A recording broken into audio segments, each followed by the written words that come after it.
गधा और हिरण का दोस्ताना। बहुत समय पहले की बात है।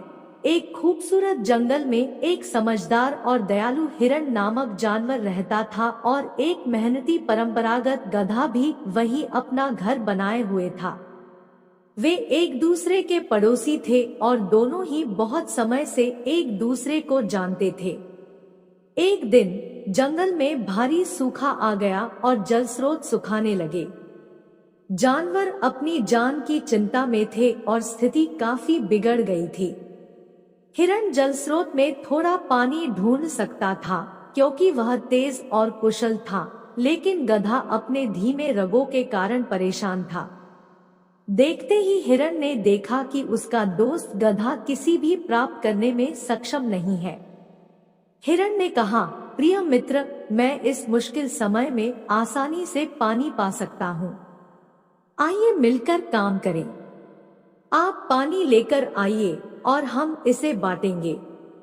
इस तरह हम दोनों पीने के लिए स्वस्थ और तंदुरुस्त रहेंगे। गधा हिरण के प्रस्ताव के लिए कृतज्ञ था और उसने इस योजना को स्वीकार किया। हर दिन हिरण गधा को नजदीकी जल स्रोत की ओर ले जाता था और गधा उस पानी को वन के सफाई में ले जाता था।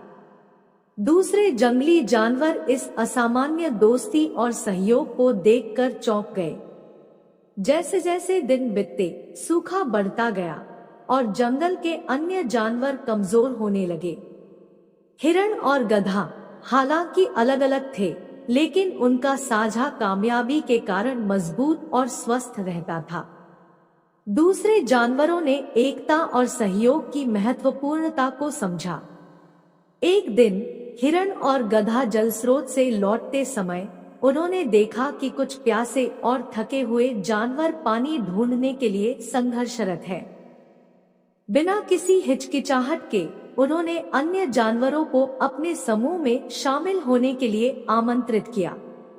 जानवरों के बीच एकता बढ़ी और उन्होंने साथ मिलकर सूखा के द्वारा उत्पन्न की जाने वाली चुनौतियों को पार करने के लिए काम करना शुरू किया।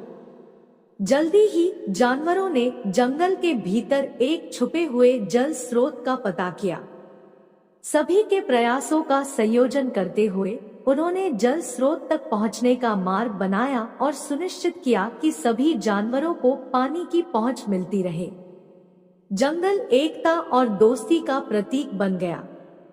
कहानी का सीख है कि कठिनाइयों के समय में एकता और सहयोग से ही सभी कठिनाइयों को पार किया जा सकता है।